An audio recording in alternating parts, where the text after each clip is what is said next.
Boa noite a todos, muito bem-vindos. Eu quero fazer um convite para vocês. Eles estão jogando o jogo deles. Marcelo, por favor, quer me acompanhar? Eles estão jogando de não jogar um jogo. Se eu lhe mostrar que eu os vejo tal como eles estão, quebrarei a regra do seu jogo e receberei a sua punição. O que eu devo, pois, é jogar o jogo deles. O jogo de não ver o jogo que eles jogam. Eles não estão se divertindo. E se eles não se divertem, eu também não me divirto. Somente se eu puder levá-los a se divertir, poderei divertir-me juntamente com eles. Mas não é nada divertido levá-los a se divertir. Pelo contrário, é trabalho muito árduo. Quem sabe eu talvez me divertisse se descobrisse por que não se divertem. Mas não fica nada bem que me divirta procurando saber o porquê não se divertem. Ainda assim, é um pouco divertido o ato de fingir que não encontro diversão em descobrir o motivo por que não se divertem. Aqui é o meu convite. Vamos se divertir? Sigo com uma tirinha da Mafalda, super inteligente, em que ela questiona seus pais, falando assim: por que eu tenho que ser sempre o que dizem que eu devo ser? E a sua mãe responde para ela prontamente, né? Porque quem está dizendo somos nós, a sua família. E a Mafalda, esperta que responde para ela: se é tudo questão de título, eu sou sua filha. E acrescenta perguntando: e nós nos graduamos no mesmo dia, não foi? Acho que isso pode levar a gente a abrir um pouco dos caminhos que a gente pode discutir hoje. Novamente, boa noite, sejam bem-vindas. Eu sou Gilcene Tavares, sou membro do GPPS UFSC, e hoje está aqui comigo meu amigo, né, e pesquisador em psicologia social, Marcelo Brunieri, para a gente falar um pouco sobre a clínica do acompanhamento terapêutico e o trabalho da territorialização, né? Eu vou apresentar para vocês, para quem ainda não conhece, o GPPS é um grupo de pesquisa em políticas de saúde e saúde mental, vinculado ao programa de pós-graduação de saúde coletiva da UFSC. Né? Ele foi criado em 2003 e é liderado pelo professor Walter. No grupo, a gente vem tendo diversas frentes, né, para contribuição e fortalecimento das serviços, né, e da rede de atenção psicossocial no Brasil. O GPPS, né, e seus integrantes, nesses anos todos, construíram desde os encontros catarinenses de saúde mental, nas publicações dos cadernos brasileiros de saúde mental, e muitos hoje também estão presentes, né, na construção das conferências de saúde mental que estão sendo feitas em etapas regionais e estaduais, e também nacional, né. Então, o grupo busca juntar pessoas que têm interesse em construir uma política de atenção e uma política e uma prática de atenção à saúde mental um pouco mais justa, né, para as pessoas, e contribui diretamente na formação dessas políticas, mas também no questionamento, né, na discussão de como fazer essas práticas, né. Então, hoje, essa live que vocês estão acompanhando, ela é resultado de uma dessas ações, de uma das muitas ações do GPPS, que é a gente pensar essa modalidade do acompanhamento terapêutico, né, e de que forma a gente pode estar contribuindo para a desinstitucionalização das pessoas, né, dessas subjetividades. Eu gostaria de informar vocês que também participaria, a gente divulgou, né, e convidamos, estávamos conversando com o Marcelo, com o Fabiano Tubes, que é um grande amigo também, é uma pessoa que teve experiência no acompanhamento terapêutico e com certeza iria enriquecer muito mais o nosso debate, mas infelizmente ele teve uma questão de saúde e não pôde estar com a gente agora. A gente do GPPS deseja melhoras para ele e nos colocamos à disposição caso ele queira dialogar com a gente depois, né? E precisando da gente, estamos aí. Vamos continuar e esperamos que o espaço seja rico, né? O imprevisto é uma ordem da vida, a gente precisa aprender a lidar com ele, e isso é natural, né? Natural na clínica do acompanhamento terapêutico, porque é natural na vida. Então, de novo, pedimos desculpas a vocês, mas confiamos de que a gente possa ter um encontro potente, né? Que quem nos acompanhar aqui possa sair grato. Queria pedir para vocês também que nossas amigas do GPPS, Daiane, Fernanda, né, e Sabrina, estão acompanhando pelo YouTube, e coloquem suas contribuições, deixem suas perguntas aí no chat, e que elas vão estar passando para a gente, para que após a exposição do nosso colega Marcelo, a gente possa estar conversando, né? Então, vocês vão estar podendo participar ativamente aqui, contribuindo para direcionar o nosso debate, tá? Então é isso. Novamente, muito obrigado pela presença, e vou passar para ti, meu querido Marcelo, se quiser se apresentar também da sua forma, fique à vontade, tá bom? Beleza, Gil, maravilha. Então, olá pessoas, boa noite, um prazer, né, estar aqui, já agradecendo assim o convite do Gil, do GPPS. Não sei porque o Gil sumiu agora, nesse exato momento. A ideia é que no convite que foi feito, né, quando o Fabiano estava incluso e tudo mais, aí voltou, aí valeu. Não, porque a ideia é um diálogo, né? Então, assim, mesmo sem o Fabiano, vamos tentar manter esse clima, e aí contando, né, mais ainda agora com a participação do pessoal do YouTube mandando questões, que a gente vai tentar lidar ao vivo aqui, né? E aí, isso que aconteceu hoje, que o Fabiano entrou em contato com a gente hoje, avisando que, né, a gente está divulgando, conversando com ele já faz um tempo, falando que, né, não conseguiria participar. Isso é uma característica da vida, como diz o Gil, mas também, especialmente, né, do trabalho com acompanhamento terapêutico, e já vou citar aqui a nossa referência maior, né, que é o Utu Suru Baco Smika, que é o grupo de, enfim, teatro, música, cinema, performances de maneira geral, que a gente realizava no CAPS 2. Com a pandemia a gente deu uma interrompida, e estamos agora, assim, um tanto espalhados pelos territórios da cidade, sem essa concentração em um lugar específico, mas já retomamos atividades agora, né, com essa possibilidade de estarmos nos encontrando novamente. E a atividade que a gente realizava como conclusão das nossas peças, né, do nosso trabalho coletivo de arte no UTU, são as apresentações que a gente realizava, bom, boa parte delas na UFSC, nos teatros que tem aí em Florianópolis e tal.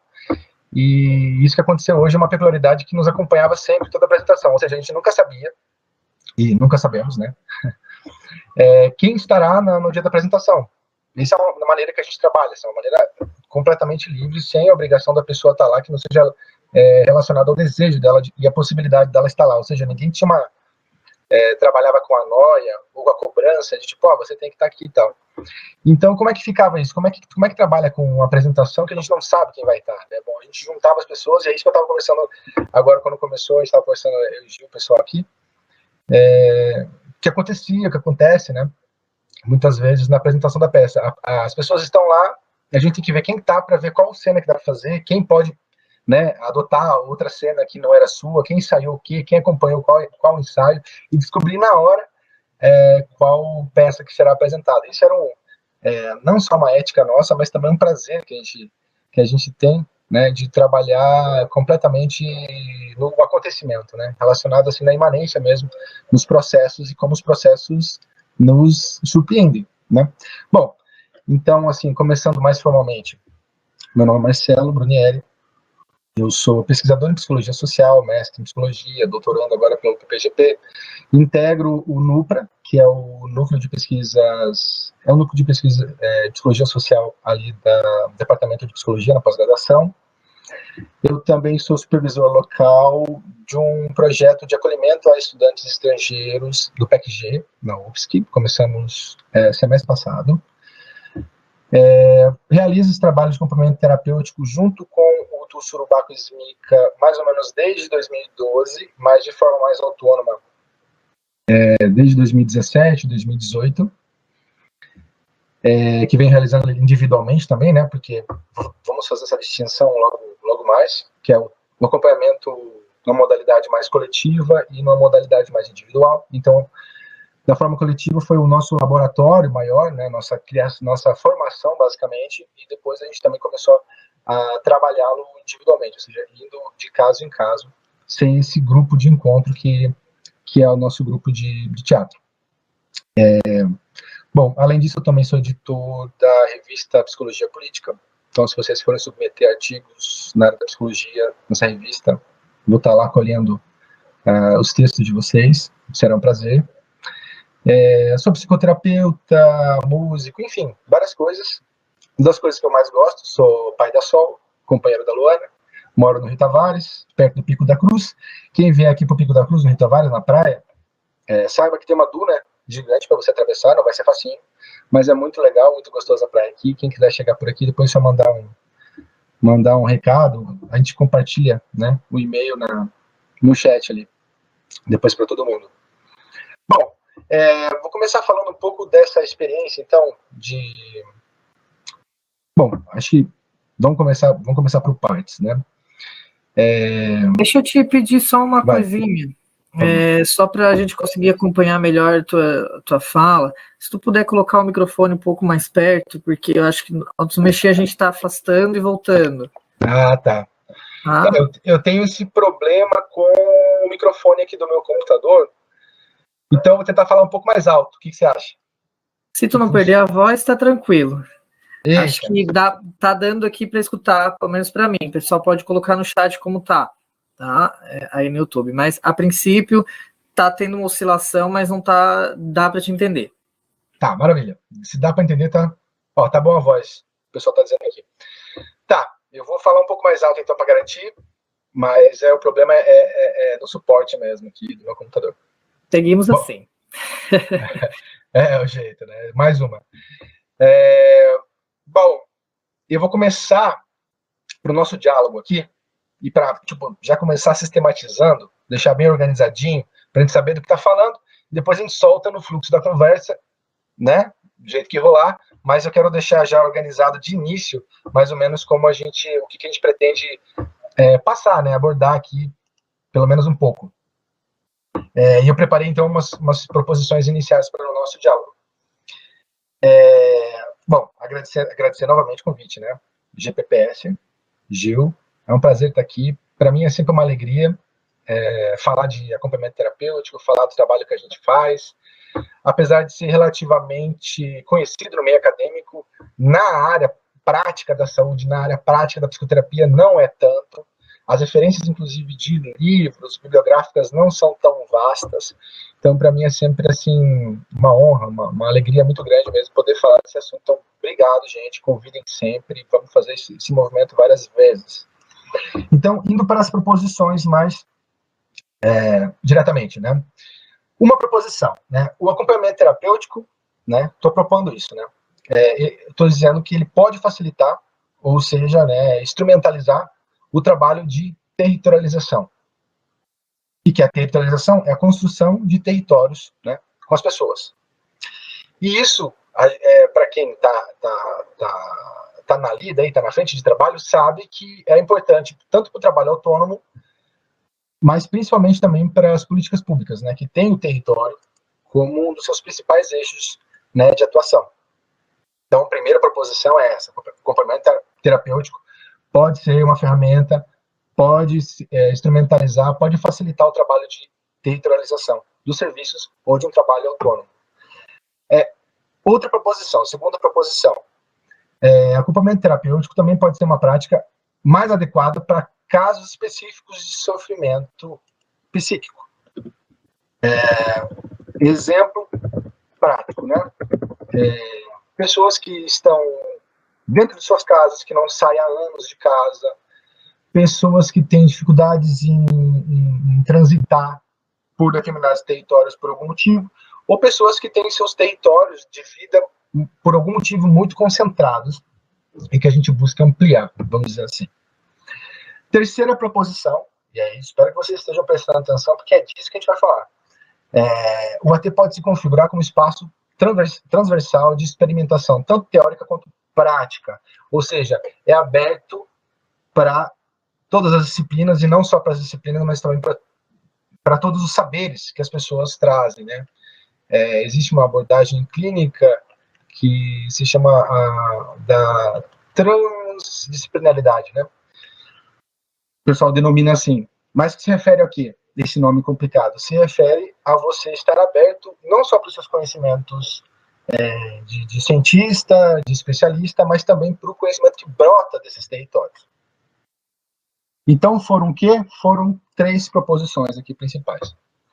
Bom, pensando então que o foco da nossa conversa aqui é falar sobre o trabalho de territorialização, eu penso que é importante, né, é pertinente a gente trazer uma definição de território, porque eu estou falando de território toda hora, então vamos deixar dito assim, né, especificado esse conceito, e daí podemos conversar mais assim detalhadamente sobre o que seria essa prática do acompanhamento terapêutico, porque aqui nos assistindo tem tanto pessoas que não sabem nada do que se trata, quanto pessoas que já estão iniciando esse trabalho e querem saber um pouco mais, né? Mas, de qualquer forma, se você está começando, se você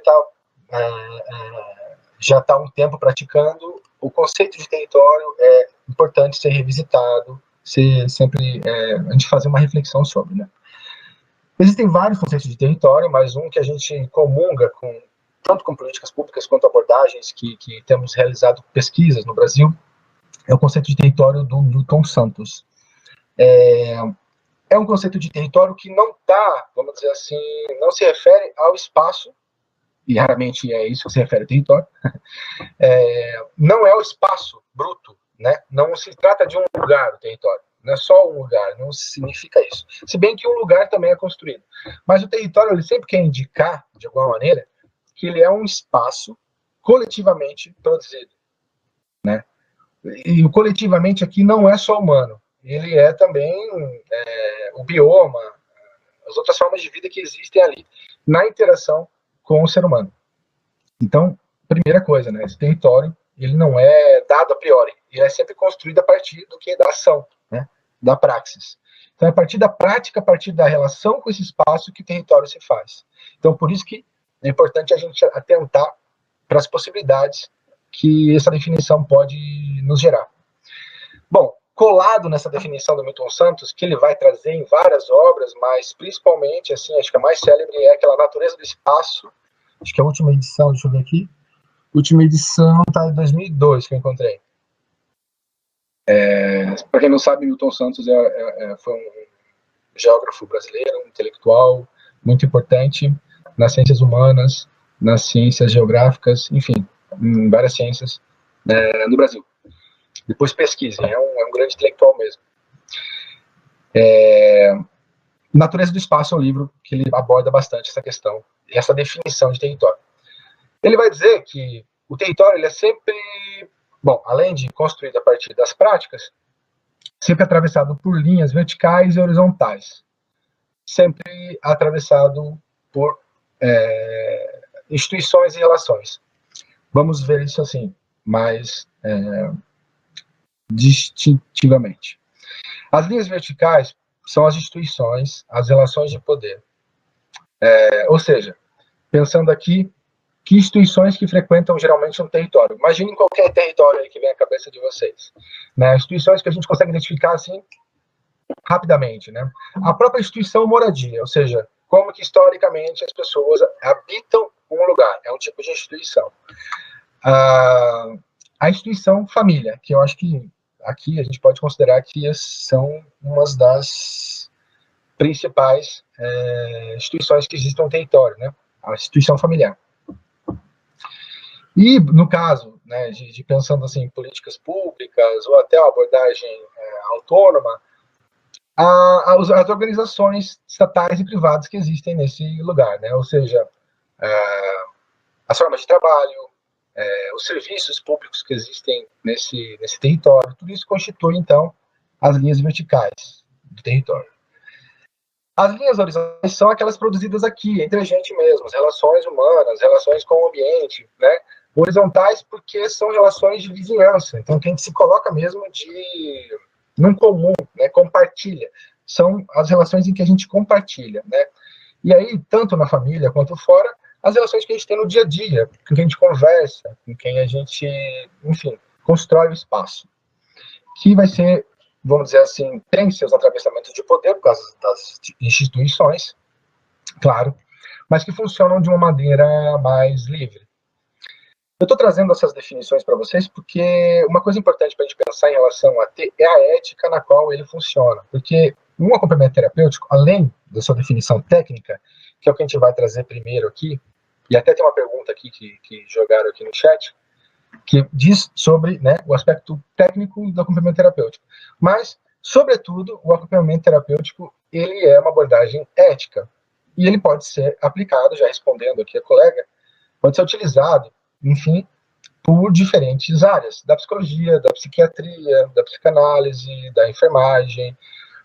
Inclusive, o acompanhamento terapêutico ele está no bojo, né, na criação mesmo. Inclusive, por nenhuma dessas áreas, né? Você não precisa ter uma formação nenhuma. Você não precisa ter, e se coloca aí como um desafio, mas você não precisa necessariamente ter uma formação. Seria mais interessante. A gente pode discutir um pouco melhor isso depois. Seria mais interessante, mas não é uma obrigação. Precisa ser uma responsabilidade ética, né? Uma responsabilidade com o seu fazer, o seu acompanhar.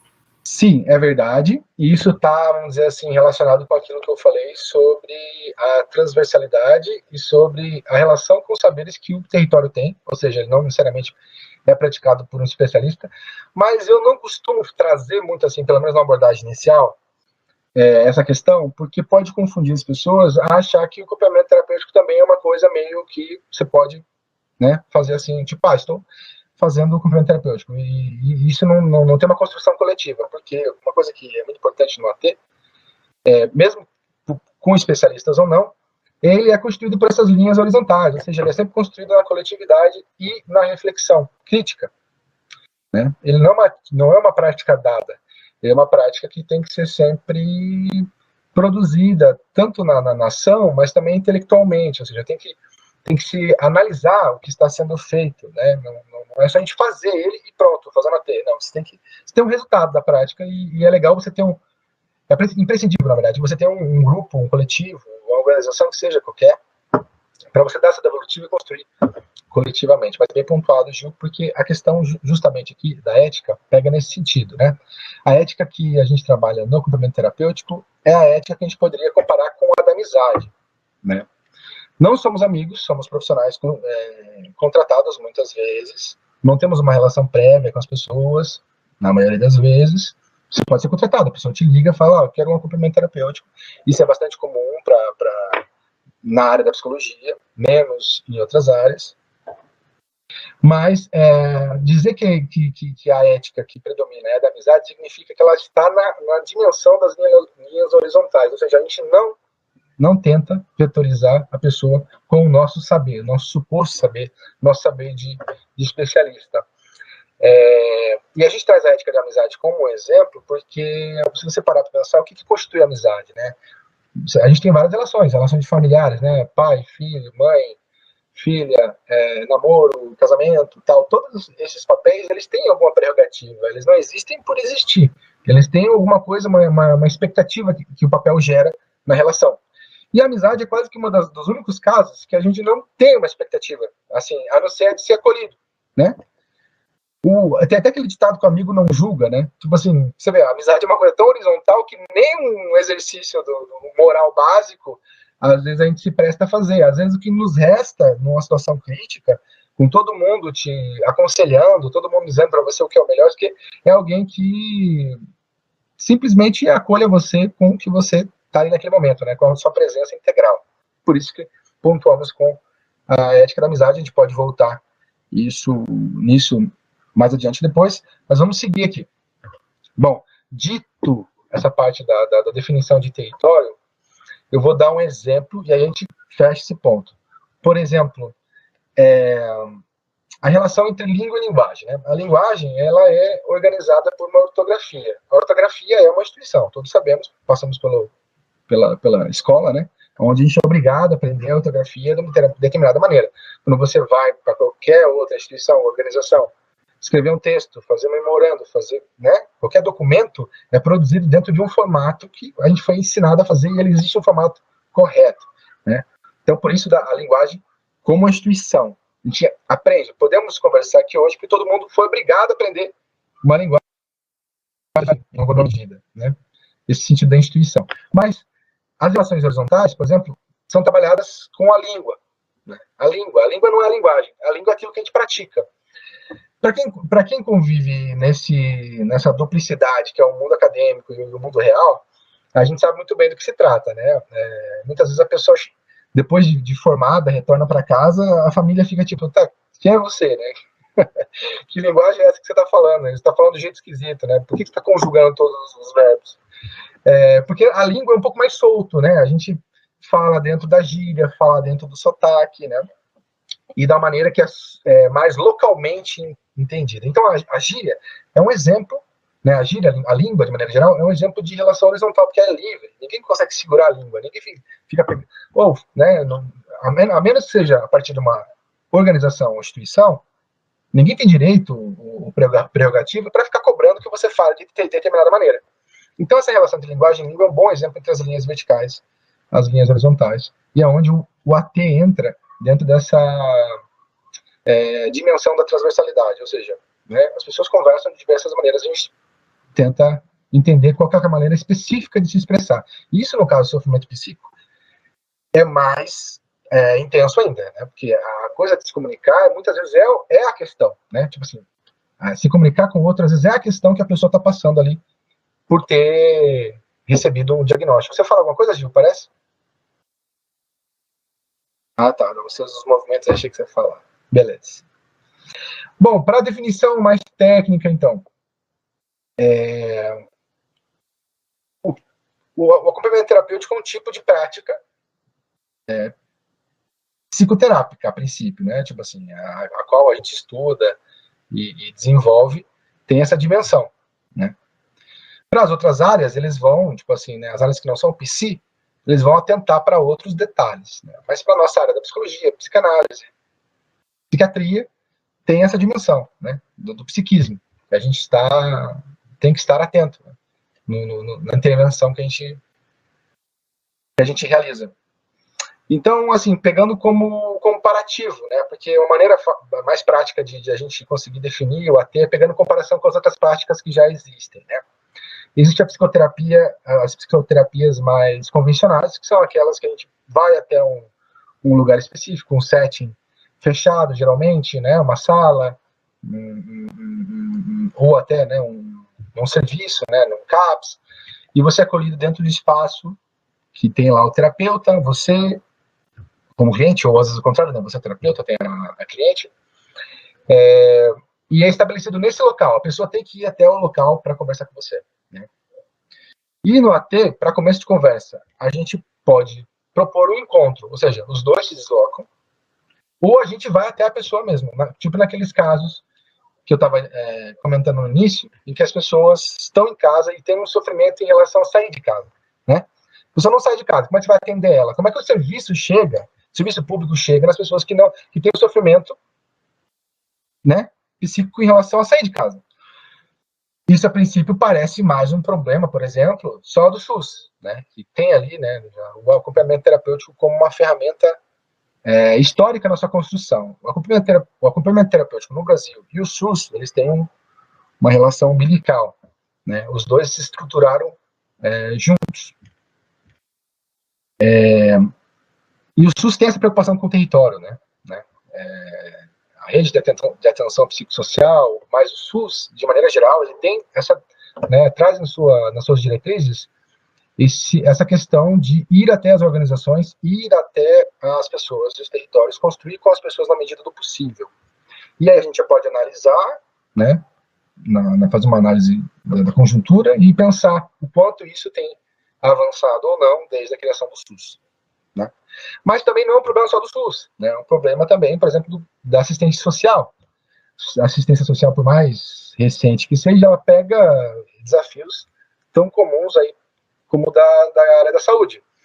Tanto que, por exemplo, em Florianópolis foi criado um tipo de setor intermediário entre o SUS e o CRAS, porque o pessoal do CRAS, que tem um trabalho mais voltado, assim, mais escrachadamente para o território, e aí só faz no território, basicamente, o trabalho.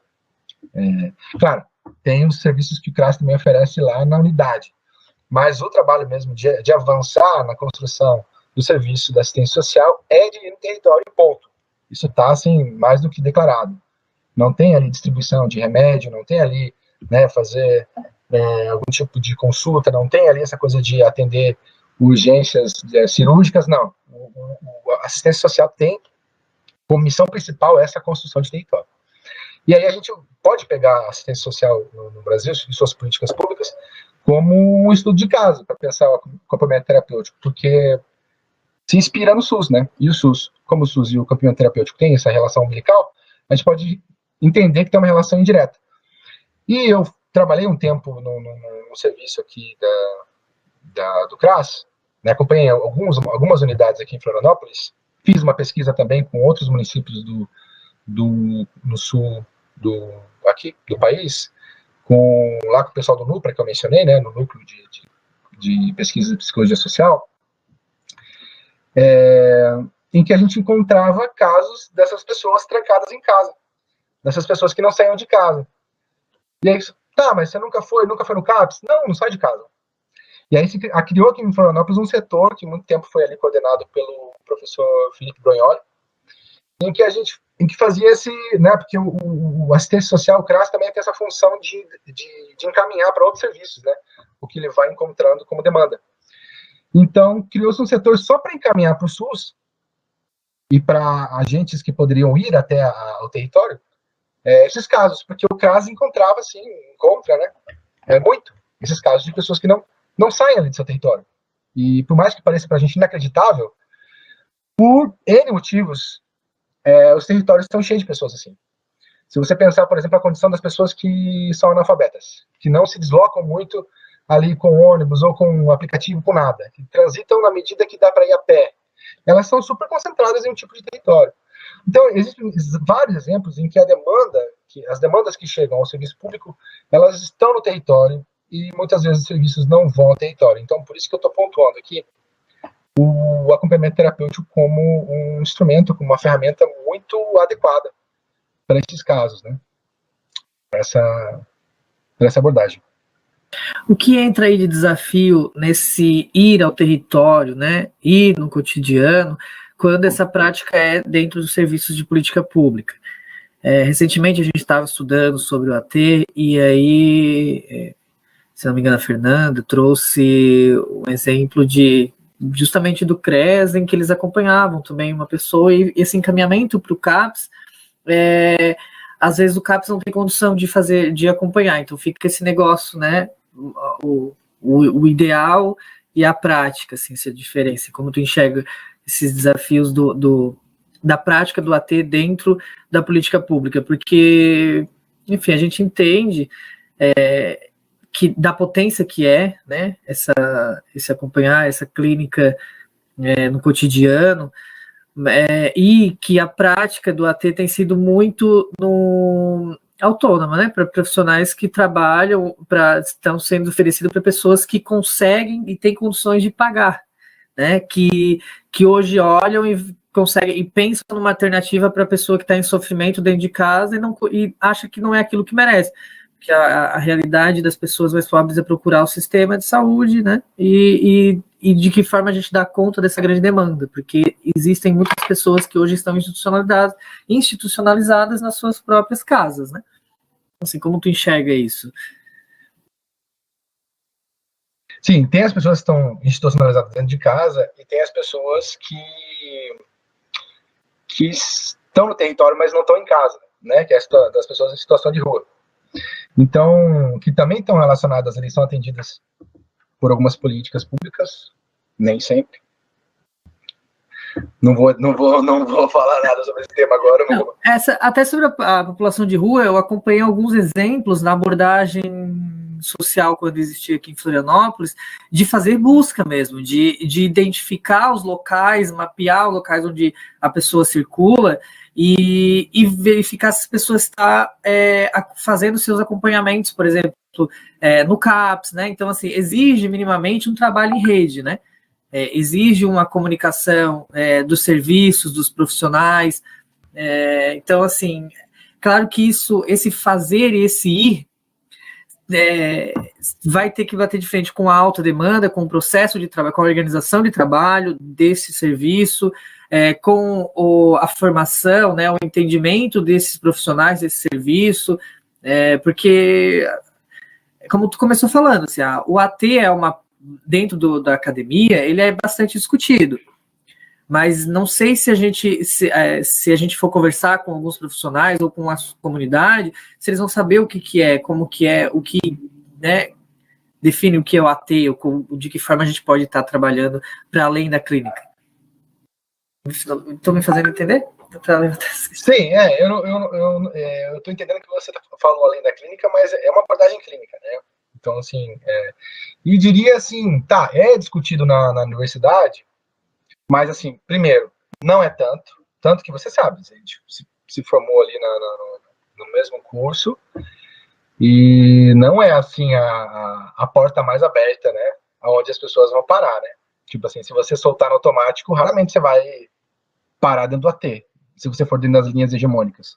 Só uma pessoa que gosta de caçar problema mesmo, tipo a gente. Falar, não, quero mais, né? Daí, achei o AT. Então, é discutido, mas nem tanto. Então, assim, também não é de se espantar que na prática das pessoas a gente não encontre. Por quê? Porque também não é toda a universidade, não é todo espaço de formação acadêmica que traz essa opção. Ele é considerado uma coisa assim, meio que até, né, muitas vezes mitológica. Assim, bom, tem o AT, assim, mas mas raramente é uma coisa que os nossos professores se sentem tão à vontade para falar se não estão fazendo, né? Se não estão praticando. Enquanto que a clínica essa do testinho fechado, ela mais, né?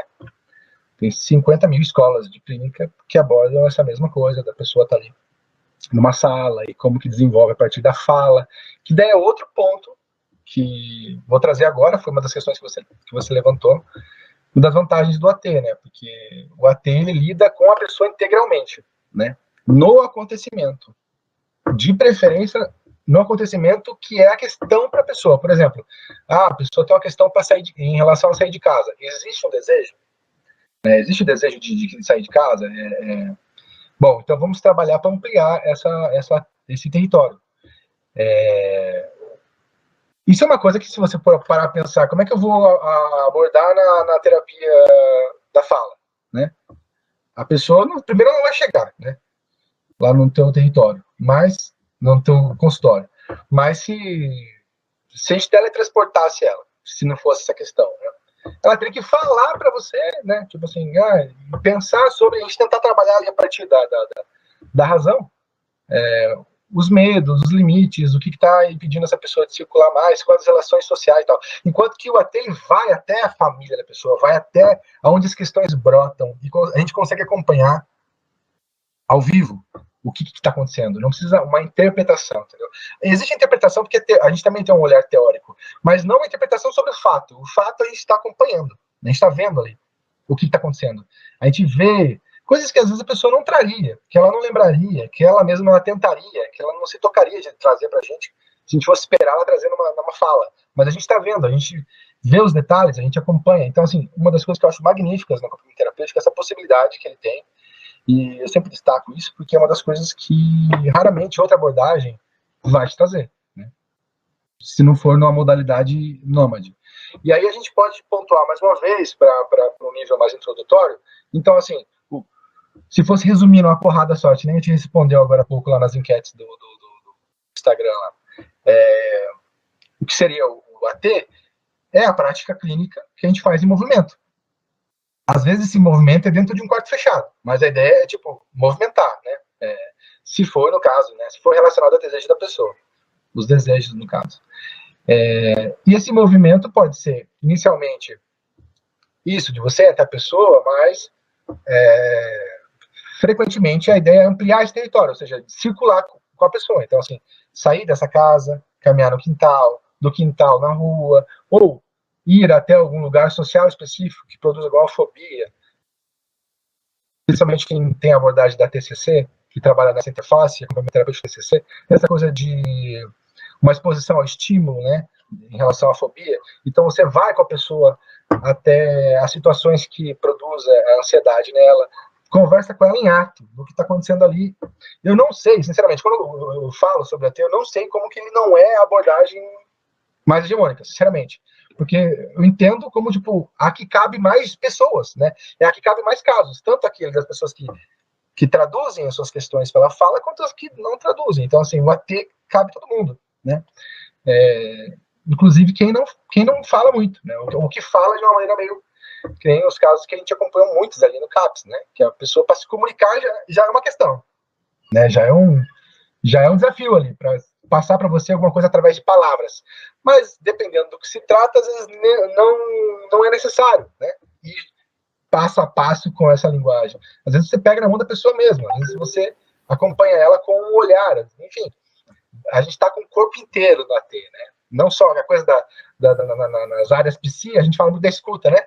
Não, eu desenvolvi uma escuta, mas no AT é o corpo inteiro. Você escuta, você vê, você sente o frio, o vento, tudo que está acontecendo ali. Eu sinto o AT como um posicionamento ativo, né? Também diante da pessoa que você acompanha. Porque você se coloca não só para experimentar minimamente junto com a pessoa né, os acontecimentos da vida, passar junto nessa experiência, mas também para elaborar estratégias de enfrentamento, né, às violências que possam estar acontecendo, assim. Então, daí, se a gente discordar, por favor, conversa aqui, ou se a gente concordar, vamos continuando esse diálogo, mas pensando num posicionamento político mesmo, um posicionamento ativo mesmo, né, de uma escuta bem no acolhimento, né, nesse lugar de acolher, mas um lugar de estar ativo também, de se movimentar junto, e não necessariamente nessa posição de eu espero você vir, eu espero você falar, e aí a partir disso a gente vai fazer outra coisa. Acho que vamos juntos para um lugar que é talvez o inesperado, o desconhecido, né? Eu queria voltar depois, Marcelo, para essa aproximação do fazer o acompanhamento terapêutico com as políticas públicas. E aí a gente pode, através das nossas experiências, trazendo como isso aconteceu, né, para nós, para tentar ficar mais para elucidar melhor para quem está nos acompanhando agora.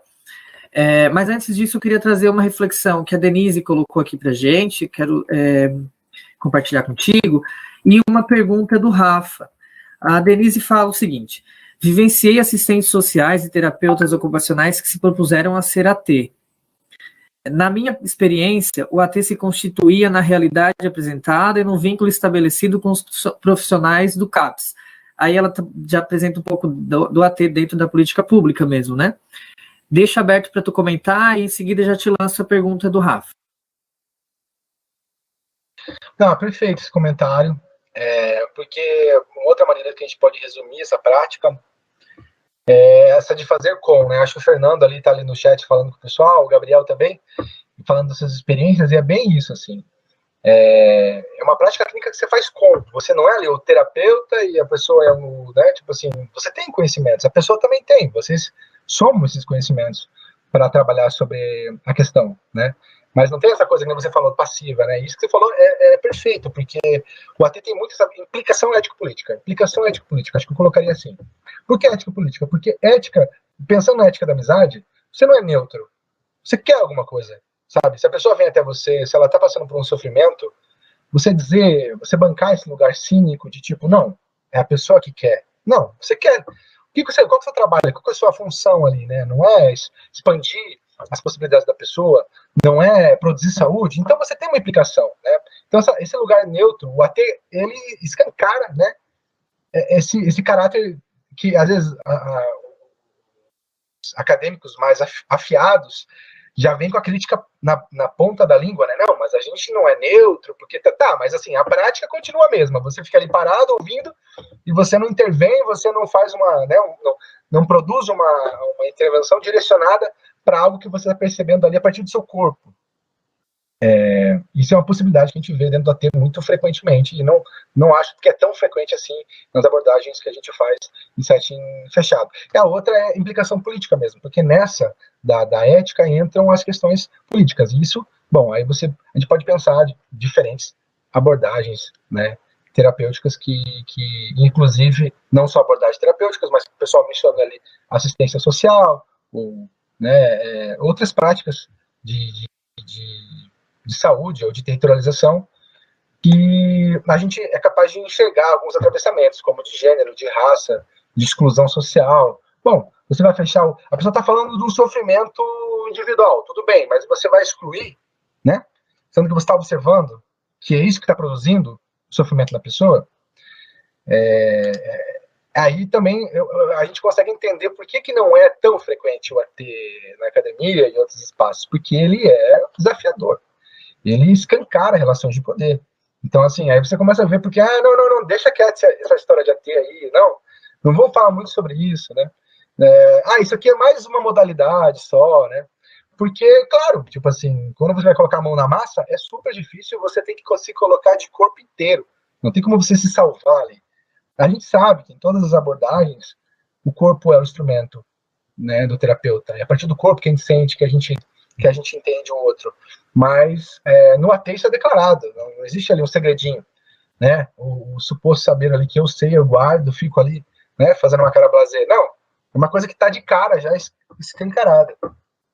A escuta é algo que a gente leva, né, para onde a gente for e precisa, mas acho que a gente precisa também ter, né, voz também para evidenciar e denunciar algumas violências, né, junto, ou a gente elaborar que isso é uma violência, porque às vezes a gente naturaliza tudo também, né. O acompanhar também pode ser o que o Gabriel estava comentando ali, o acessar direitos, né, vou ler aqui o que ele colocou, e vou trazer também o que o Fernando colocou, que eu acho que é bem importante, que ele conhece usuários. O Fernando fala que conhece usuários que receberam treinamentos para fazer acompanhamento terapêutico e hoje são remunerados com isso, né? O Gabriel Amado, que é um ótimo acompanhante terapêutico, colega aí, redutor de danos, colega de trabalho, ele comenta que a saúde mental também é acessar direitos. No AT a gente tem essa possibilidade de transitar no território vivo com inúmeras possibilidades de vida. Hoje mesmo, se eu estou bem certo, tu estava, né, numa reunião falando sobre a casa de violências, né, a ocupação, a ocupação, a casa, me corrija aí no chat, por favor, Gabriel, de violência contra as mulheres, para acolhimento às mulheres que sofreram violência, né. Então, acho que assim, isso já é também se colocar numa posição de dar voz, né? Porque esse lugar de saber não pode simplesmente ser aquele que escuta e se cala diante de todas as violências. Acho que a gente elabora junto com as pessoas, a gente auxilia ela, né? De alguma forma se empresta o corpo literalmente, né? Porque a gente sai por aí para se experimentar junto, e por isso que é desafiador também ser um acompanhamento terapêutico, não é? Qualquer um pode, sim, mas não sei se qualquer um consegue, né? Exige uma complexidade muito grande, né? Então, comentário do Gabriel e do Fernando, acho importante trazer, e uma pergunta que vai cair muito bem aqui para ti, a pergunta do Rafa. Deixa eu só comentar aqui. O Rafael Trávia. Ele coloca assim, você acredita que deveria haver previsão de cargos de acompanhante terapêutico dentro do SUS ou do SUAS, ou essa especialidade pode ser oferecida apenas capacitando profissionais dessas redes? E aí, responde essa, Marcelo. Bom, a gente pode pressupor pela fala aqui que a resposta que a gente daria é sim, claro, mas eu colocaria uma questão, assim, acrescentaria uma camada a essa questão, que é pensar assim, na verdade, como é que o AT sumiu do SUS? Porque ele estava no começo, né? Se você pegar, por exemplo, lá o livro do Lancet, falando de como eles trabalhavam com NAPS, com as crianças de rua, iam acampar com as crianças que eram usuárias de crack, você vê que ali estão construindo serviço, elaborando as diretrizes, fazendo a política, e o AT é um instrumento de produção de informação, de conhecimento. Então, assim, como é que ele some? Né? Eu não vou nem falar nada porque eu estou aqui no GPPR, e aí a gente pode falar isso nas internas, aí, debater mais sobre essa... Por favor, a gente aqui tá para discutir. Se alguém não concordar, a gente tem o chat, esse é um espaço de discussão democrático e a gente precisa colocar. Não vai ofender ninguém? Pode comentar. Bom, o que eu estou querendo dizer com isso, né? Que eu fui agora um pouco irônico. Qual a sobreposição da área médica em relação a todas as outras áreas? Todo mundo sabe, né, que a gente deve praticamente bater continência para as áreas médicas como trabalhando na saúde. Tanto que para fazer um trabalho mais territorializado, você tem que colocar em outra área lá, que é na assistência social, que é onde não tem, né? Porque existe uma hierarquia produzida por conselhos, por relações de poder, por história do Brasil, a gente sabe. Então, assim, quando eu disse que eu não entro aqui, é porque é muita coisa também que eu teria que trazer para minha fala não ficar simplesmente polêmica. Essa coisa da polêmica nem sempre é tão produtiva.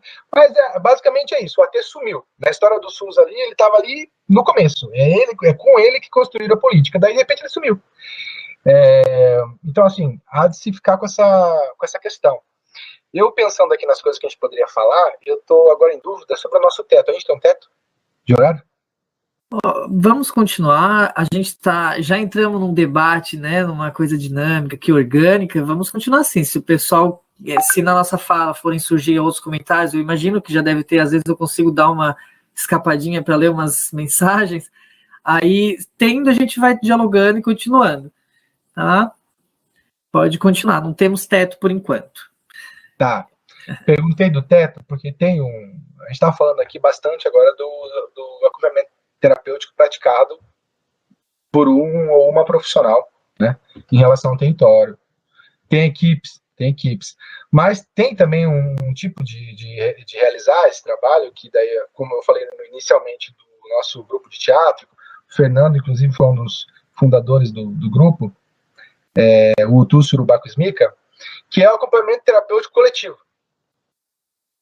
E não podemos deixar de mencionar o professor Marquito, né, que se aposentou lá do departamento de psicologia agora, mas será sempre o nosso mestre em relação a essa prática, que é você acolher, criar um grupo que acolhe os acompanhamentos terapêuticos individuais para um acompanhamento daí então coletivo. A gente fazia isso através do teatro e da música, né, principalmente, para produzir essa relação coletiva. E disso brotavam alguns complementos individuais, mas, de maneira geral, o grupo todo acompanhava a pessoa. A gente propunha também alguns espaços de reflexão. O Gil, determinada altura do campeonato, ele começou a colar ali, a aparecer nas apresentações com a gente. Ele foi o nosso MC por muito tempo, a nossa guesa, a guesa errante, que, enfim, costurava, né, esse caos, né, que eram as nossas apresentações, como eu estava comentando no início, mas quero chamar atenção para esse tipo de trabalho, porque ele também não é muito frequente, é menos frequente ainda que o acompanhamento individual, e eu vejo como parece mais adequado ainda para a gente pensar políticas públicas, né? Porque, pelo menos no que se refere ao SUS e o SUAS, a prerrogativa de se produzir essa coletividade, né, essa socialização e essa criação coletiva do território. Então, ou seja, né, que maneira melhor da gente praticar isso do que indo ao território em grupo ou, né, acolhendo essas idas ao território em um lugar, né, estratégico, posicionado na cidade.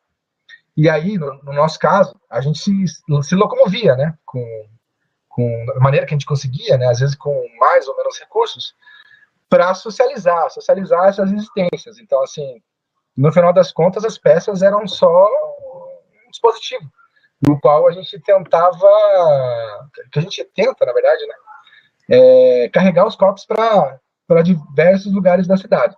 Se a gente pensar, por exemplo, a UFSC, que é um lugar que, a princípio, é público, mas que, aparentemente, existe um campo eletromagnético em volta dela. Porque você conversa com várias pessoas que estão ali nas comunidades do entorno, Costeira, Serrinha, e você pergunta para a pessoa, vamos lá na UFSC, e a pessoa fala, posso entrar lá? Ou tipo, você já foi na UFSC? Não, nunca fui. Você fala, cara, mas o que acontece, né? Num lugar que é público, que não tem nenhum portão, assim, né, para segurar as pessoas, você pode entrar lá, inclusive, pela rua mesmo, e as pessoas do entorno não frequentam. Quer dizer, existe alguma coisa aí, né? Existe uma relação aí que essas pessoas não sentem muito bem-vindas. Ou pelo menos não sentem alguma interação mais convidativa, né? Para estarem naquele ambiente. Não sentem uma pertinência de estar ali. E uma das coisas que a gente faz com as apresentações, eu estou falando fazia toda hora, porque essa coisa da pandemia criou realmente um intervalo, assim, pra gente. Mas agora, retomando essas coisas, tudo é uma coisa atual, né? Pensando, então, nesse trabalho de territorialização em relação aos territórios das pessoas, mas também em relação aos territórios que ela não frequenta por algum motivo e que ela pode frequentar. E aí, nesse caso, no nosso caso, do grupo de teatro, a gente fazia essa territorialização em bando, né? Chegava um bando lá. E assim, para mim é um prazer, né? Quando a gente tem aquele espaço lá bonitinho, total, recortado, racialmente, economicamente, a gente sabe, por mais que seja público, economicamente. Um espaçozinho ali, né, tal, todo enquadrado, que é a universidade, de repente chegava a gente, né? De repente chega lá a gente, tipo assim, um mais aleatório que o outro, um tocando, outro fazendo não sei o quê, tipo, é uma coisa que produz um estranhamento no espaço. E se a gente pegar essa definição de território, que a gente está trabalhando, por exemplo, no Milton Santos, que o espaço não é dado, a gente está produzindo outro território ali, que não é aquele território que a princípio nos é colocado pela instituição. É um território que a gente está produzindo ali pelas relações mesmo, né? Pelas relações horizontais. Então, assim, esse espaço aqui é público, então vamos ocupar. E começamos a ocupar. Não demorava muito, por exemplo, muitas vezes aconteceu, de chegar um guarda, de chegar alguém da segurança do campus e perguntar o que vocês estão fazendo aqui. Tipo, como assim? A gente é estudante, a gente está aqui com o professor aqui, né? E o grupo, ele é potente porque ele transforma o grupo, as pessoas que estão ali, né, o acompanhado, o acompanhante, e também o território, né, esse local, assim, uma transformação, me sumiu a palavra, mas agora, mas é uma transformação geral, não era bem a palavra, mas vai essa. Eu queria, Marcelo, sem querer te cortar, mas já cortando, foi sinalizado aqui de que a gente tem mais meia hora, tá? Temos um teto, sim. E quero só trazer aqui que a Aline Fagundes te parabenizou, falou que o AT se torna um dispositivo fundamental no movimento da luta antimanicomial e te parabenizou pela fala. E o Emanuel coloca que o acompanhamento terapêutico na prática é puro desafio e implicação. Concordo também. E vou deixar uma outra pergunta para ti, duas, na verdade, tá?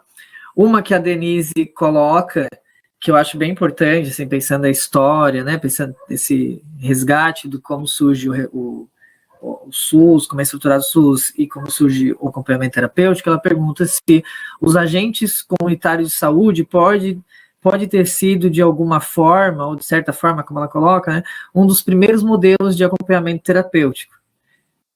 E eu achei muito boa essa pergunta. E uma outra pergunta, que também é muito boa, que foi feita pela Fernanda, que é: a ideia do acompanhamento terapêutico como amigo qualificado pode levar equivocadamente à noção de profissionalização ou comercialização da amizade? O que tu acha? Essa depois eu quero discutir um pouco melhor.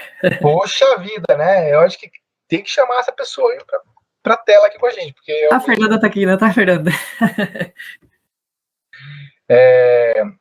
Não, é magnífico. Eu vou começar pela coisa do agente, né? É exatamente o que eu estava querendo dizer, né? O agente de saúde, ele é exatamente assim o exemplo, né? Bem primordial de como o acompanhamento está na construção do SUS, né?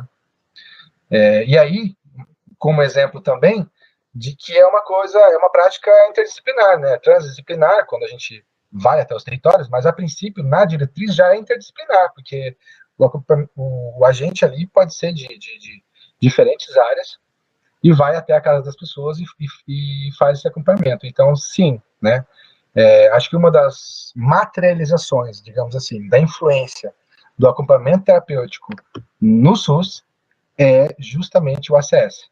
É o exemplo assim mais acertado. Assim. Então eu concordo com você, Denise.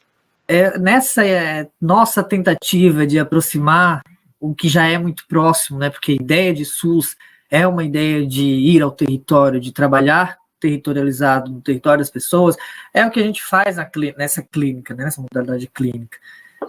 Então, acho que quando a gente tenta fazer essa aproximação, a gente já olha para o agente comunitário de saúde como um possível acompanhamento terapêutico. Claro que isso tudo vai muito depender de como se faz isso, né? A realidade é sempre muito distinta e isso é tão desafiador quanto potente, né? Mas eu vejo como uma das principais potências. Eu vejo, inclusive, grupos na atenção básica que se aproximam, né? Porque a atenção básica já é toda, né, com essa tentativa de territorializar, mas grupos em que saem do centro de saúde, por exemplo, e ocupam o território, ainda que seja uma caminhada na cidade, já se aproxima muito do que é fazer o acompanhamento terapêutico. E aí, claro, como ele é transdisciplinar, o profissional que vai acompanhar, né, pode ser, por exemplo, um profissional da educação física. A sua atenção ali pode ser para as questões, né, físicas, né, questões da educação física mesmo. Uma outra pessoa, um outro acompanhante terapêutico, para a gente não colocar aqui como, né, tentar encaixar o que não é encaixado, poderia olhar de outras formas. O grupo potencializa esses olhares, essas trocas maiores, né? E esses vínculos para além, assim, eles vão transcendendo. Então, colocaria aí também os grupos como junto no ACS. Os grupos Sim, e aí pensando em referências que a gente pode buscar, né? Os materiais produzidos em relação ao trabalho dos ACS, além desse que eu mencionei, né, do SUAS, que já vem disso, né? O SUAS já vem dessa dimensão do SUS. São materiais que nem sempre está escrito ali acompanhamento terapêutico, mas podem ser referências para esse trabalho, sim. A questão é que, geralmente, o acompanhamento terapêutico é considerado uma etapa, né, do processo, considerado um detalhe, né, e ele pode muito bem ser apresentado, como a gente está fazendo aqui agora, como uma modalidade mesmo da prática clínica como um todo, né, tipo assim, as outras abordagens, né, que são um detalhe dentro do acompanhamento. Ele que é mais geral, o acompanhamento terapêutico é mais geral que a fala, por exemplo. Né? A fala é um detalhe dentro do acompanhamento terapêutico. E acompanhamento que pode ser considerado, então, essa prática mais geral da territorialização. Bom, perfeito. Acho que tanto nós dois aqui, quanto o pessoal da live, a gente está caminhando junto em relação ao tema. Agora, sobre essa coisa da comercialização da amizade. Eu vou falar porque é muito interessante, né? É complexo, não dá para fechar esse assunto aqui, né, agora, porque é de pensar, né? Faz a gente pensar bastante. Mas eu vou jogar para o que eu conheço, que é trabalho que eu faço, né? Então, assim, na psicologia, por exemplo, a gente tem uma ética que nos limita um tanto, e aí não só por causa da ética, quando a gente tenta fazer uma coisa do tipo, a gente vê que existem problemas. Por exemplo, de atender pessoas que são familiares ou que são seus amigos.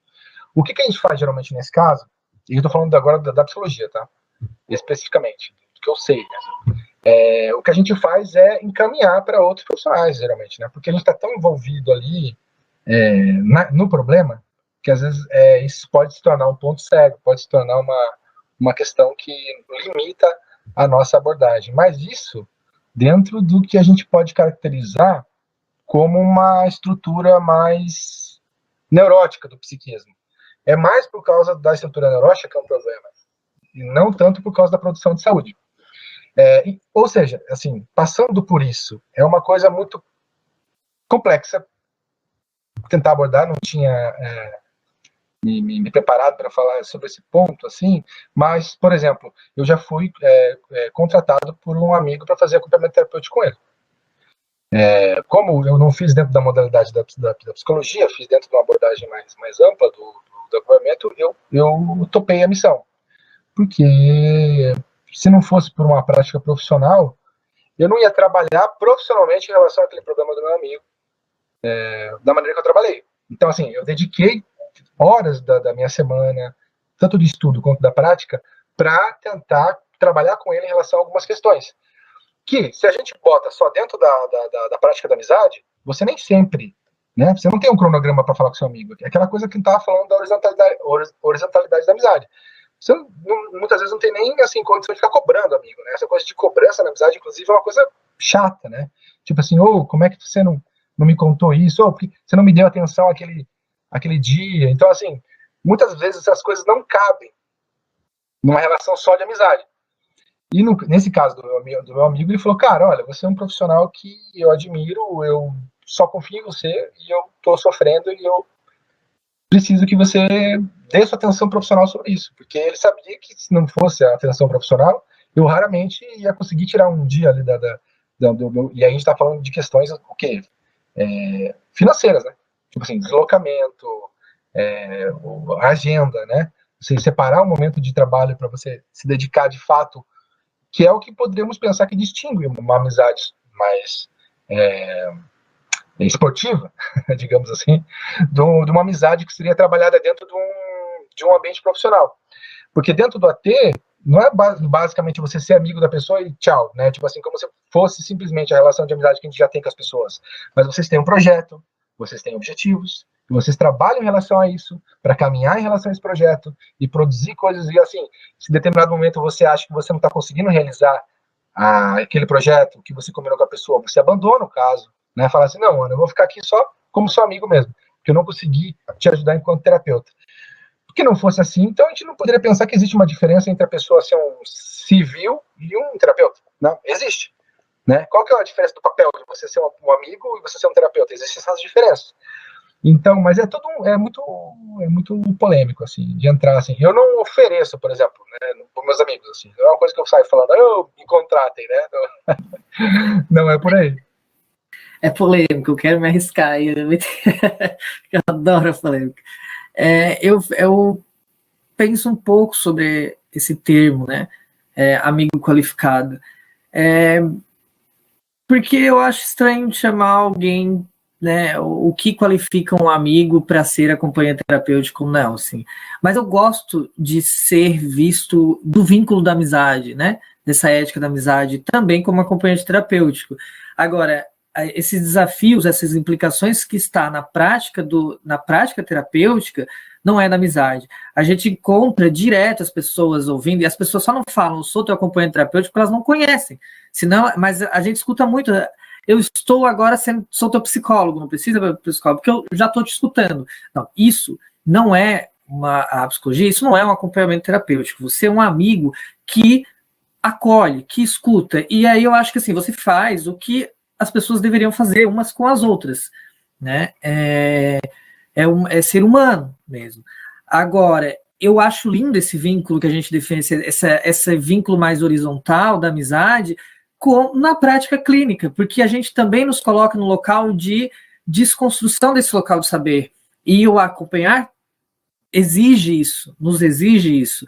Então, eu acho que não é nem tanto ao céu, nem tanto, né, à terra. Não, eu gosto muito do vínculo da amizade, mas eu não acho que entender um amigo qualificado geraria, não sei se essa foi a ideia, assim, geraria uma profissionalização da amizade. Eu acho que poderia gerar uma desqualificação do acompanhamento terapêutico, né, da prática do acompanhamento terapêutico. E isso já diria que a pessoa não sabe, porque você busca, se você vai se comprometer a fazer algo, se comprometa com uma supervisão, se comprometa com estudo, se comprometa com você mesmo nesse processo, porque senão você não vai se comprometer. E aí o amigo, ele só né? O amigo só acolhe, você não nem necessariamente vai pensar, vai bolar uma estratégia, né? Vai criar objetivos, ou dentro da política pública, criar um projeto terapêutico singular. Então, assim, você acolhe, mas em certo momento você pode dizer assim, pô, agora já tá demais, né? Agora você tá passando os limites. Isso é natural na amizade, assim. No acompanhamento terapêutico você vai ter momentos que você precisa, ter momentos que você não dá, né? Então, é complexo, é muito delicado apontar um ou outro, mas eu afirmo que eu gosto, eu sou uma pessoa que gosto se não do termo, mas do vínculo, dessa ética da amizade, assim. Não, perfeito. Eu tô de acordo contigo. Eu acho que não é perigoso essa história de, tipo, profissionalização da amizade. Até se fosse possível, seria legal, né? Tipo assim, tem gente precisando mesmo. Mas, assim, e é possível. Mas acho que você não contrata um amigo, né? Tipo assim, ou a pessoa, ela te adota como amigo ou não, assim. Não tem como você, vou te pagar pra ser seu amigo, né? Tipo assim, aí já não é amizade, né? Mas se você já é amigo da pessoa, e isso, como é o meu caso, né? E você constrói um projeto terapêutico no meio dessa amizade, é outra história. Então, por isso que eu também não acho perigoso, e acho mais perigoso, como você pontuou mesmo, uma banalização do AT, né? Por quê? Porque se você está se comprometendo enquanto profissional em relação a um amigo, significa que você tem sim, a priori, né, para essa experiência da amizade. Não é uma amizade solta, livre ali, né? Trabalhada no flow, como diz o outro. Você tem objetivos, você tem que marcar um lugar na agenda e você tem que dar um retorno da pessoa. Então, assim, é por isso que se configura como um trabalho. Que você tem, sim, uma prestação de conta em relação àquela tua... E eu não recomendo, porque é super perigoso. Né? Tipo assim, pode estragar, inclusive, a amizade. Melhor não, mas assim, tem condições tipo essa que eu contei, que chega um momento que a pessoa tá sofrendo muito e ela quer porque quer que você seja o terapeuta e fala, tá, vamos experimentar, né? Vamos ver no que vai dar. E você experimenta e dá boa, assim, né? Tipo assim, funciona muito bem. E aí, se você vai fazer isso, vai cobrar ou não, já é outra coisa que tá, né? Aí já é outro detalhe dentro da amizade. Mas fazer algo profissionalmente significa que você vai colocar a priori para essa experiência. Eu acho que assim, não abrindo mais polêmicas, esse é um bom resumo que a gente poderia colocar. E falando nisso, aproveitando esse tempo, eu queria compartilhar umas fotos aqui com vocês. Então, eu queria dar uma organizada se é que a gente vai conseguir, mas tá indo bem, tá gostoso, tá sendo bem prazeroso essa discussão. Obrigado por quem está participando.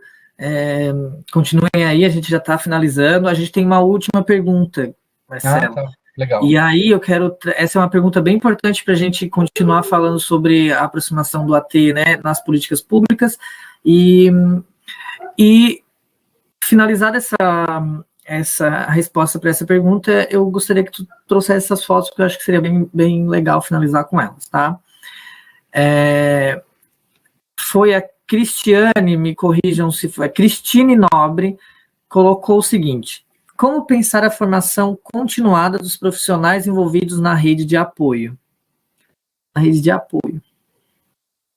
Familiares, eu imagino assim, né? E outros mais. Tá, tem como jogar essa questão aqui no chat? Para eu ler ela também? Tá aqui, ó. Tá em cima dessa... Formação continuada dos profissionais envolvidos na rede de apoio. Isso. É uma questão que daria uma outra live só para isso, né? Mas como poderíamos pensar, né? Eu acho que assim, dentro da universidade, claro, né? Como uma das modalidades clínicas que a gente vem defendendo, e como a gente somos pesquisadores, né? Eu e o Gil, a gente faz essa militância dentro da universidade. Tipo assim, não, vocês têm que colocar aqui o AT. É super importante, cadê o AT? Sumiu. Mas pensando nas políticas públicas, seria necessário o quê? Construir um material e produzir encontros para se realizar essa formação, né? Eu acho que, enfim, eu não sei se eu entendi a pergunta, mas Eu posso tentar responder? Eu vai, imaginei lá. que a pergunta seria para uma rede de profissionais dentro do política pública. Nesse caso, exigiria uma formação, eu entenderia a pergunta como uma formação dos profissionais que vão estar atuando, né, com a lógica do acompanhamento terapêutico. E aí exige, como toda a estruturação da rede, exige interesse e financiamento, né? Assim como a gente também tinha uma orientação metodológica, ética, de trabalhar com a lógica da política de redução de danos, e isso vem sendo destruído por conta desse, né, desgoverno. Né? Então, acho que pensando, não foi esta a pergunta foi rede de apoio, mas educação continuada, formação continuada, eu entenderia como os profissionais, as pessoas que vão trabalhar com um acompanhamento terapêutico. A rede de apoio dos acompanhados, eu não sei se, quando eu penso formação continuada dessas pessoas que são rede de apoio do acompanhado, eu entendo isso como uma intervenção. Porque no acompanhamento terapêutico, a intervenção não é somente com o acompanhado, mas naquilo que o circula, no território. E aí, a rede de apoio dele pode ser a família, pode ser os amigos, pode ser o seu o seu lugar onde ele faz o seu tratamento, o CAPS, o Centro de Saúde da região, o CRAS, enfim, talvez estes locais também possam ser espaço de intervenção. E aí seriam intervenções continuadas. Pode ser na formação, no compartilhar essas questões, no trocar informações, né? A informação, eu não tem como ter a priori qual é a intervenção, porque cada caso exige cada caso, e aí trabalhar em rede, uma questão que a família se coloca como uma questão problemática, e problemática não necessariamente como uma coisa ruim, né? E ela pode ser um motivo de intervenção. E a gente volta para aquilo que a gente estava falando de uma posição política, né? De uma prática política do acompanhamento terapêutico. Porque a gente precisa intervir nessas forças que prendem, né, que cristalizam as pessoas, a subjetividade das pessoas, assim. Então, esses espaços também precisam ser alvo dessa intervenção, digamos assim. Então, não sei se eu consigo responder a pergunta, mas resumidamente entendo a formação continuada para a rede de apoio como parte da intervenção, parte do projeto do acompanhamento terapêutico, do acompanhamento, e entendo que para profissionais que trabalham para pessoas, né, não vamos colocar aqui só profissionais, pessoas que trabalham com acompanhamento terapêutico, aí dentro da política pública e fora também é interesse, né, interesse, disposição, se colocar recursos, né, recursos financeiros, recursos psicológicos, recursos mesmo. Então, nesse sentido, eu acho que uma boa comparação é justamente ali com o Rafael menciona ali da rede Humaniza SUS, né? Ou seja, é um movimento dentro da própria política para um tipo de formação, né? A rede Humaniza SUS. Eu lembro, inclusive, que a gente recebeu profissionais lá em núcleos de saúde da psicologia, que a pessoa vai lá, faz uma apresentação sobre a rede, expõe as referências e tudo mais. Eu acho que seria um movimento, né, da formação continuada do AT, mais ou menos como esse da rede Humaniza. E aí o que tem que ser feito? Bom, tem que se criar os materiais, tem que se selecionar as referências, tem que construir, vamos dizer assim, um movimento dentro da política, tem que se formalizar isso de alguma maneira, para que elas se capilarizem em todas as unidades. Então, assim, é um puta trabalho de construção da política mesmo, né? Tipo assim, como que faria essa formação continuada? Bom, mudando a política.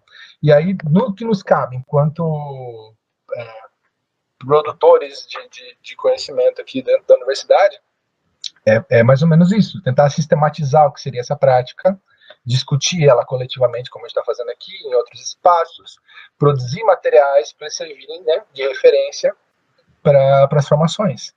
Então, assim, seria um trabalho de rede, né, com diferentes atores, mas que determinaria que teríamos que mudar a política, né? Tipo assim, em alguma medida teremos que fazer movimento dentro da política, assim, para se retomar essa ética do acompanhamento. Mas eu queria aproveitar os tempinhos que nos resta para exemplificar a prática do...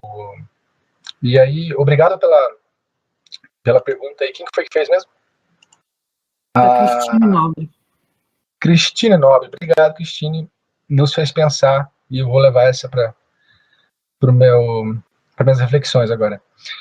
E eu quero exemplificar para vocês, vou tentar compartilhar aqui, algumas imagens desse grupo que a gente comentou, né, do Tussor Bacchus Mica, que é um tipo de acompanhamento coletivo a partir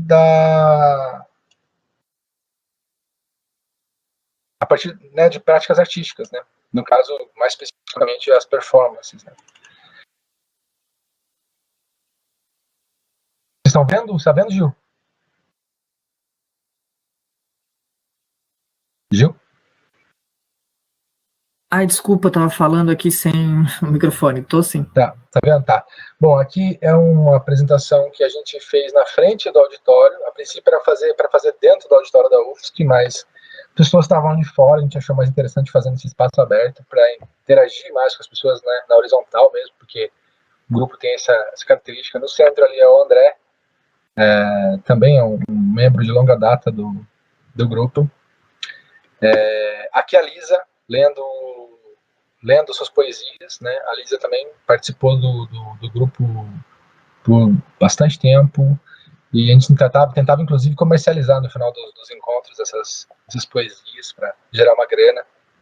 Numa das tentativas dos ATs com a Lisa, nem sempre a gente chega na conclusão, mas foi a junção, né, organização dessas artes dela, que são muito boas, e transformar num livro, né? Então, num livro, e teve as zines, né, que tipo assim, ela produz poesia. Daí a gente juntou um pessoal, que era a Vanessa e tal, lá da psicologia, que produzia zines. São aqueles recortes de imagens que a pessoa cola junto com poesia, com texto, depois tipo, tira uma cópia tudo junto, né, e fica parecendo uma montagem das antigas, né, antes de Photoshop, essas coisas todas. E ela justamente comercializa, né, que até hoje ela vende esses zines dela por aí. Aqui foi na Pacuca, então é um exemplo de territorialização, porque a Pacuca, aqui tá, vou mostrar para vocês no cantinho aqui, tá o Fernando, que estava nos vendo aqui, tá o Rafael, que é irmão do Gustavo, o Gustavo aqui no meio, eu tocando tambor aqui, o Gil, não sei se tá na foto, tá batendo a foto, não sei. Você vai com esse cabelão aí de... é você mesmo aqui, né? Esse aqui de costas, gente, ó. Como não reconhecer? E aqui o Fabiano, que ia participar com a gente hoje, né? E aqui é um exemplo, assim, primordial de territorialização, porque é um espaço de disputa social, né? Tipo assim, existem interesses mobiliários contra interesses da comunidade ali, então, nesse espaço. E uma das maneiras de assegurar, assim, né, a utilização de lazer desse espaço é justamente fazendo eventos. E a gente a gente foi lá junto, né? O que eu acho importante é que essa teve a apresentação do grupo que a gente tinha, né? Mas algumas pessoas já construíram esse evento, foi construído com a associação de usuários na época, com o coletivo Pira, da qual o Fabiano também fazia parte, foi uma junção de vários movimentos sociais, o movimento em defesa da Ponta do Coral, acho assim, e a Associação de Moradores do Campeche. Então na época foi um movimento bem grande, de junção de diversas organizações, diversos movimentos sociais daqui. O Abracidade, né? O nome do evento é Abracidade. E também da movimento de pessoas em situação de rua, né? Teve essa... Exatamente. Enfim, várias atividades. Aqui no auditório, se vocês quiserem procurar essa peça aqui, inclusive ela está disponibilizada no YouTube, vocês vão jogar Funeral Alegre, e é uma das nossas obras-primas, assim, se vocês quiserem assistir. Aqui está o professor Maquito, aqui o Alexandre, André de novo, né? O André sempre para Frentex, o Gustavo, com a roupa de pajem. Aqui está escondido o Miguel, também participava com a gente um tempo. O Miguel deu uma sumida, foi parar numa instituição, não voltou mais. Aqui é bem das antigas, aqui eu nem estava nesse aqui, isso aqui das primeiras apresentações do grupo. Ó, o Fabiano aqui, quando tá mais novinho. Esse aqui de costas, se não me engano, é o Fernando também, e o André de novo aqui. E aqui é o Fernando puxando a célebre dança maori dele, que é, vamos dizer assim, uma catarse coletiva, né? De expurgar o feio. Aqui na CPEX, que é um dos nossos rituais, né, de apresentação, todo ano que tem CPEX, a gente está lá, apresentando no palco lá da UFSC. Então esse é um dos exemplos, né, que a gente fala assim, de ocupar esses espaços geralmente mais acadêmicos e reservados ao saber mais científico, ou um tipo de arte ligada ao belo e ao sublime, né? A gente aparece lá fazendo nossa bagunça.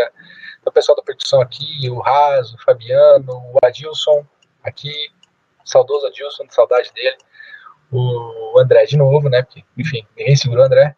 Inclusive, esse dia aqui precisou de um acompanhamento muito especial para o André, para a gente conseguir fazer outras coisas aqui na peça, né?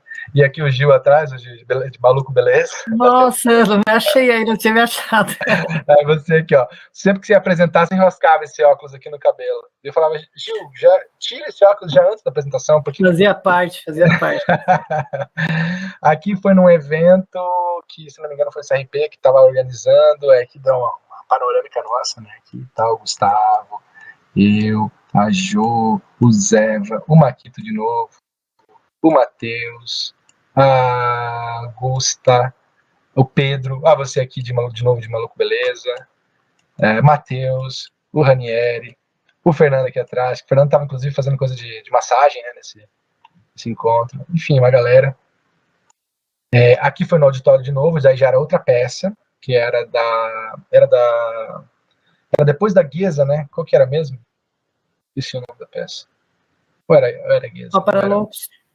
Só para loucos, verdade. Que a gente entrava cantando Somos comunistas e capitalistas.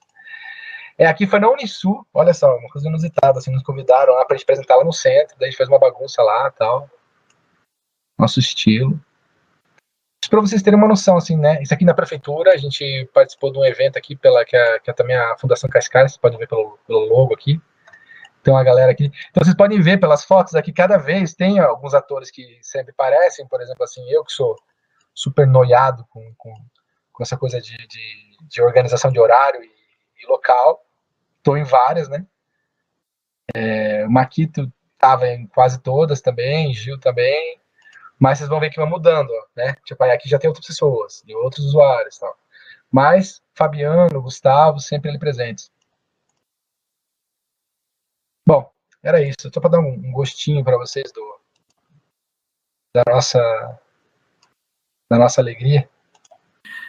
Marcelo, que delícia rever essas fotos, que delícia te encontrar e trocar essa ideia contigo. Muito bem-vindo aqui com a gente, espero que tu volte mais vezes. Só convidar. Obrigado ao pessoal que está assistindo, espero que tenha sido tão bom para vocês, tão prazeroso quanto foi para mim. Com certeza eu vou sair daqui com uma bagagem um pouco mais cheia. Eu queria convidar o professor Walter, né? Ele está por aqui, se o professor estiver aí, para fazer um encerramento da live, tá bom? Então, em primeiro lugar, muito obrigado, viu, pela participação, Marcelo. Excelente, né? Ter uma discussão desse nível aí, mediada magnificamente aí pelo Gil. Queria pedir desculpa que eu não estava no início. Eu mandei uma mensagem explicando. Havia uma reunião do colegiado do mestrado lá que tinham me prometido que acabaria antes de 6h30, mas não acabou e não dava para sair, que tinha coisas muito importantes para decidir. Mas logo eu consegui entrar, acompanhei bastante aqui. Fico muito satisfeito de estarmos debatendo um dispositivo que a gente vem, né, todo esse mês já debatendo, que é o AT, com essa profundidade, né, levando a questões realmente importantes, né, como fizemos agora, o papel do AT no território, a institucionalização familiar, todas essas coisas que buscamos aqui com a questão de profissionalização do amigo, né? Profissionalização da amizade, como é que isso se diferencia. São questões epistemológicas, inclusive de um teor muito, muito importante, né? Qual o limite do trabalho, qual o limite do acesso, o acesso somente para quem pode comprar o serviço.